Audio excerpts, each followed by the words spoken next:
At Hengdian, with a guide and a golf buggy, you can travel through time and past a spectrum of Chinese history all in one place.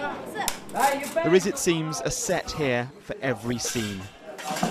And at the heart of it all is this, a full-size recreation of Beijing's Forbidden City. The scale and ambition here really is quite extraordinary. Just 20 years ago, all this was farmland.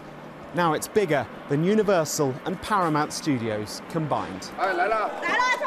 There's room here for 40 simultaneous productions, and it's exhaustion, not unions, which stop work. All this looks like a thriving film industry, but it is only up to a point. Director Zhang Jingkun tells us he'd like to think Chollywood could overtake Hollywood, but then he concedes that may not happen soon for just one reason: censorship.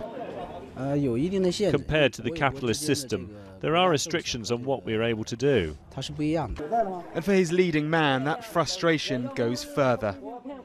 Of course, I hope censorship will be relaxed. It would give us more space to be creative and to make fresh productions. To understand what they mean, you only need to look at what they're filming.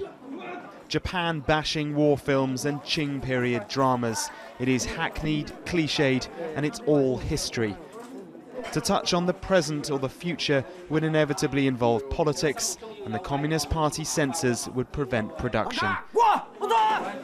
The executive producer of this drama touched on the subject. We can't talk about the politics. Before deciding it wasn't worth elaborating. It's very sensitive in China. I don't want to talk about this topic. Okay. Right? It hits imports as well. There is no shortage of Western actors and production houses buying into China, but they too must accept the censors. The latest Bond film was released here last month, but only after this Shanghai scene was cut and the subtitles were altered to remove any reference to Chinese torture and prostitution. Back in Hengdian and away from our golf buggy tour, here's another reason China's Hollywood has a way to go.